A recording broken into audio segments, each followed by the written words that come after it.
256 کی تفسیر بیان ہوگی۔ پہلے اس آیت مبارکہ کا شان نزول، پھر انشاءاللہ تفسیر۔ شان نزول یہ ہے کہ کچھ لوگ، یعنی زمانہ جاہلیت کی بات ہے، تو ان کے ہاں بچے پیدا ہوتے فوت ہو جاتے، چونکہ جاہلیت کا زمانہ تھا، تو بعض عورتیں یہ منت مانتی کہ اگر ہمارا بچہ زندہ رہا تو ہم اسے یہودی بنائیں گے۔ تو پھر وہ عورتیں جو مشرکہ تھیں، ان کا بچہ پیدا ہوتا اگر وہ اور زندہ رہتا تو وہ یہودیوں کے حوالے کر دیتے، پھر یہودی انہیں پالتے بڑا کرتے اور وہ یہودی کہلاتا۔ تو جب اسلام آیا تو اب وہی لوگ مسلمان ہو گئے الحمدللہ، مدینہ کے لوگ، اوس اور خزرج قبیلے کے، تو انہوں نے بعض بچے اپنے وہ دیے ہوئے تھے یہودیوں کو، اور وہ بڑے ہو گئے تھے اور وہ یہودی تھے۔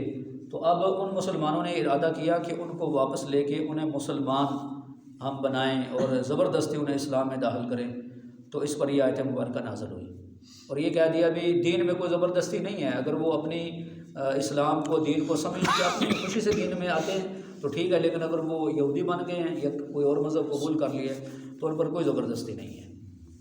اور ایسے ایک واقعہ یہ پیش آیا کہ ایک آدمی مسلمان ہوا، اس کے 2 بیٹے عیسائی تھے، تو اس نے حضور صلی اللہ علیہ وسلم سے اجازت مانگی کہ اگر آپ مجھے اجازت دیں تو میں اپنے بیٹوں کو زبردستی انہیں اسلام قبول کرنے پر مجبور کروں اور انہیں ماروں، تشدد کروں اور انہیں اسلام لانے پر مجبور کروں۔ تو نبی علیہ الصلوۃ والسلام نے یہ آیت مبارکہ نازل ہوئی اور منع فرما دیا۔ ٹھیک ہے جی۔ اچھا، اب یہ شان نزول ہے۔ اب یہ جو آیت مبارکہ ہے اس کی تفسیر سمجھنا ہم سب کے لیے بہت ضروری ہے، کیونکہ اس آیت مبارکہ کا بعض لوگ غلط مفہوم بیان کر کے بہت ساری غلط فہمیاں پھیلاتے ہیں۔ تو آپ نے شان نزول سن لیا نا۔ اب اس آیت مبارکہ میں اللہ تعالیٰ نے جو حکم نازل فرمایا نا وہ یہ تھا کہ لا اکراہ فی الدین، دین میں زبردستی نہیں، یعنی کسی کو دین قبول کرنے پر کوئی زبردستی نہیں، اگر وہ دین قبول نہیں کرتا تو نہ کرے۔ تو فرمایا باقی بات یہ ہے کہ جہاں تک دین اسلام کی سچائی کی بات ہے، قد تبین الرشد من الغی، دین اسلام کا وہ حق ہونا، سچ ہونا یہ بھی واضح ہو چکا ہے، اور جو گمراہی ہے، غلط راستہ ہے، وہ بھی واضح ہو چکا ہے، انہیں دلائل کے ساتھ۔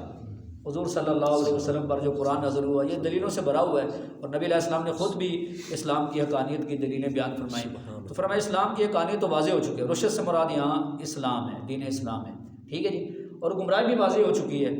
اب اس کے بعد ارشاد فرمایا کہ جو آدمی وہ شیطان کا اور شیطان کے راستے کا انکار کر کے اللہ تعالیٰ پر ایمان لے آئے اور دین اسلام کو قبول کر لے، تو گویا اس آدمی نے ایک مضبوط حلقہ، مضبوط کڑا اس کو تھام لیا ہے اور وہ ٹوٹنے والا نہیں ہے۔ مطلب یہ ہے کہ یہ آدمی نقصان میں نہیں ہے، جس نے دین کو اسلام قبول کر لیا نقصان میں نہیں ہے۔ دنیا کے اندر بھی اس کے لیے فائدہ ہے، آخرت کے اندر تو ظاہر بات ہے فائدہ ہے ہی ہے۔ اور جو انسان اسلام اور دین کو قبول نہیں کرتا تو اس کا آخرت میں نقصان تو یقینی ہے، اس میں بالکل یقینی بات ہے کہ وہ آخرت میں خسارے میں ہوگا جو بندہ دین اسلام کو قبول نہیں کرے گا۔ جیسے قرآن نے کہہ دیا کہ وَمَن يَبْتَغِ غَيْرَ الْإِسْلَامِ دِينًا فَلَن يُقْبَلَ مِنْهُ وَهُوَ فِي الْآخِرَةِ مِنَ الْخَاسِرِينَ، جو بندہ دین اسلام کے علاوہ کسی اور دین کو قبول کرے اللہ تعالیٰ اسے ہرگز قبول نہیں کریں گے اور آخرت میں وہ نقصان اٹھائے گا، یعنی ہمیشہ جہنم کے اندر رہے گا۔ تو آخرت کا نقصان تو یقینی ہے، اور دنیا کے اندر بھی ظاہر بات ہے اسلام کی برکات اور اس کی جو رحمتیں ہیں اسے وہ محروم ہوگا کہ اس نے اسلام قبول ہی نہیں کیا۔ بات سمجھا رہی ہے؟ اب دیکھو نا، یہاں ہم پڑھتے رہتے ہیں، آپ حضرات بھی سنتے رہتے ہیں علماء کرام سے، کئی دفعہ اس طرح کے واقعات اخبارات کے اندر بھی آتے ہیں، رسالوں کے اندر بھی، کہ کئی لوگ غیر مسلم ہیں لیکن وہ نماز پڑھتے ہیں۔ تو نماز کیوں پڑھتے ہیں؟ وہ بڑے ڈاکٹر ہیں اور بڑے وہ حکمت میں ماہر ہیں، تو اس لیے کہتے ہیں یہ بہترین ورزش ہے، وہ نماز پڑھتے ہیں۔ بات سمجھا رہی ہے؟ ابھی کرونا کی وبا آئی تو لوگوں نے کہا جی ہاتھ دھو، منہ میں پانی ڈالو، ناک میں پانی ڈالو، تو اسلام تو یہ کہتا ہے دن میں 5 آپ نمازیں پڑھو تو آٹومیٹک آپ کی جراثیم ختم ہوتے ہیں۔ بات سمجھا رہی ہے؟ تو مطلب ان چیزوں سے ہمیں سمجھ آتی ہے، مسواک کے ان کو فائدے سمجھ آ رہے ہیں، اب سمجھ آ رہے ہیں انہیں، ہیں جی، سلوار ٹخنوں سے اوپر رکھنا اس کے انہیں فائدے سمجھ آ رہے ہیں، دیگر جو سنتے ہیں جو اسلامی احکامات ہیں، تو یہ اسلام کی برکات ہیں کہ نہیں؟ ہے نا، الحمدللہ یہ اسلام دین کی برکات ہیں۔ تو وہ بندہ محروم رہتا ہے جس نے اسلام قبول نہیں کیا۔ تو فرمایا یہ ایسا کڑا ہے جو بڑا مضبوط ہے اللہ کی طرف سے یہ، اور یہ ٹوٹنے والا نہیں ہے۔ تو یہ آیت مبارکہ نازل ہوئی اور اس میں واضح طور پر کہہ دیا گیا کہ اسلام میں زور زبردستی نہیں ہے۔ اچھا، اب یہاں یہ بات سمجھ لیں، اسلام میں زبردستی نہ ہونے کا کیا مطلب ہے؟ اسلام میں زبردستی نہ ہونے کا مطلب یہ ہے کہ کسی کو دین اسلام قبول کرنے پر مجبور نہیں کیا جائے گا۔ اگر کوئی بندہ اسلام کی حقانیت کو سمجھ کے خود دین میں آتا ہے تو اس کی خوش قسمتی ہے، بہت اچھی بات ہے۔ تو کسی کو قبول کرنے پر مجبور نہیں کیا جائے گا، جیسے دو واقعہ آپ نے ابھی سن لیے شان نزول میں. اور سیدنا عمر بن خطاب رضی اللہ تعالیٰ عنہ نے اپنے دور حکومت میں ایک عورت تھی عیسائی، بوڑھی عورت تھی، تو آپ نے اسے فرمایا کہ اسلام قبول کر لے تو سلامت رہے گی آخرت میں، تو عذاب سے بچ جائے گی، اسلام قبول کر لے. تو آگے سے وہ کہنے لگی جی میں بوڑھی ہوں، میری عمر زیادہ ہو گئی ہے، میری موت قریب ہے، اب میں اپنا مذہب چھوڑ کے کسی اور مذہب میں جاؤں. تو آپ نے فرمایا کہ اے اللہ گواہ رہنا، میں نے اس تک دعوت پہنچا دی ہے. اور پھر آپ نے یہ پڑھا لا الہ الا اللہ. دین میں کوئی زور زبردستی نہیں ہے، ٹھیک ہے، ہم کسی کو مجبور نہیں کرتے وہ اسلام میں آئے. تو یہ مطلب ہے اس آیت مبارکہ کا. اب یہاں پر دو چیزیں ہیں، اس کو لے کر بعض لوگ وہ اس آیت مبارکہ کو جب پڑھتے ہیں تو اس کا غلط مطلب بیان کرتے ہیں. ایک تو جہاد کے جو منکر لوگ ہیں، جہاد کے دشمن ہیں، یا جنہیں جہاد کی حقیقت سمجھ ہی نہیں ہے، تو وہ کہتے ہیں دیکھو جی اسلام قرآن کہتا ہے لا اکراہ فی الدین، دین میں زور زبردستی نہیں، تو پھر جہاد کیوں ہے؟ جہاد کا مقصد ہے لوگوں کو اسلام میں لانا، جو نہیں لاتا اسے قتل کرنا ہے جی. تو دیکھو یہ تو حکم جہاد کا تم کہتے ہو ادھر جہاد کرو اللہ کے راستے میں، اور ادھر تم یہ کہتے ہو جی قرآن یہ کہتا ہے لا اکراہ فی الدین. حالانکہ یاد رکھو کہ تمام آیات مبارکہ اور احادیث مبارکہ کو سامنے رکھتے ہوئے یہ بات سمجھ آتی ہے کہ جہاد کا قطعاً یہ مقصد نہیں ہے کہ سارے کافروں کو مسلمان بنا دینا، نہ ہی جہاد کا یہ مقصد ہے کہ سارے کافروں کو ختم کر دینا. اصل جو جہاد ہے اس کا مقصد ہے دفع فساد، فساد کو ختم کرنا، کیونکہ فساد اللہ کو پسند نہیں. جیسے اللہ قرآن میں فرماتے ہیں وَيَسْعَوْنَ فِي الْأَرْضِ فَسَادًا وَاللَّهُ لَا يُحِبُّ الْمُفْسِدِينَ.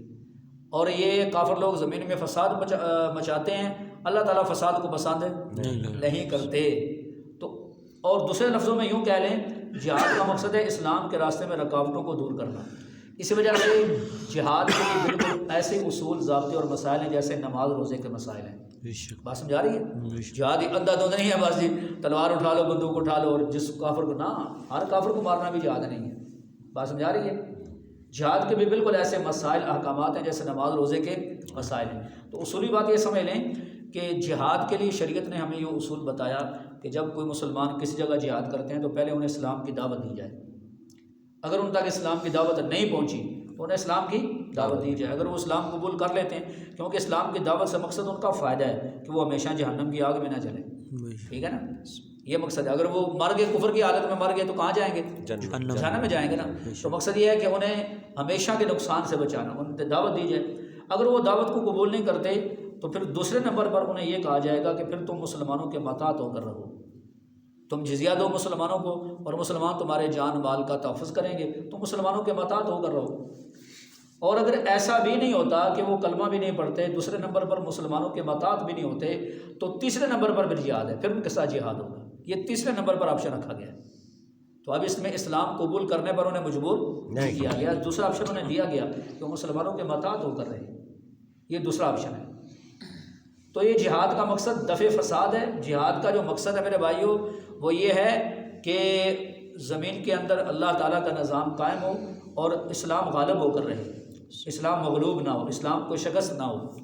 اور تیسرا مقصد جہاد کا وہ مسلمانوں کی عزت اور ناموس اور مسلمانوں کے دین اور ایمان اس کی حفاظت کرنا ہے.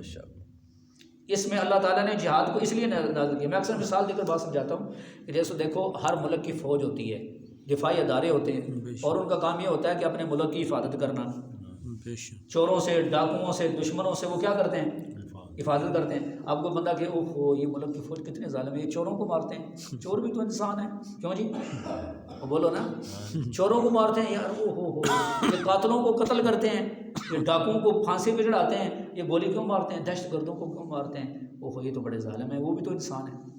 یا کوئی بندہ کہنا شروع کر دے وہ اس میں سانپ کو مار دے، وہ دیکھو نا سانپ بھی تو اللہ کی مخلوق ہے جی، تو سانپ کو کیوں مار دیا اس نے، بچھو کو کیوں مار دیا؟ نہیں مارنا چاہیے تھا یار. کوئی موذی جانور ہے، کوئی درندہ نکل آیا ہے جی، لوگوں کا نقصان کر رہا ہے، وہ یار اس کو کیوں مار دیا ہے جی، وہ بھی تو جانور ہے. تو اب بتاؤ یہ بے وقوفی ہے کہ نہیں بھائی؟ ایک سانپ کو مارا تو کتنے لوگوں کو بچا لیے، ایک چور کو مارا تو کتنے لوگوں کا جان مال ان کی عزت محفوظ ہوگی، ہوئی کہ نہیں بولو نا. ایک ڈاکو کو، قاتل کو پھانسی پہ چڑھا دیا تو اور کتنے لوگوں کی جان مال عزت محفوظ ہو گئی.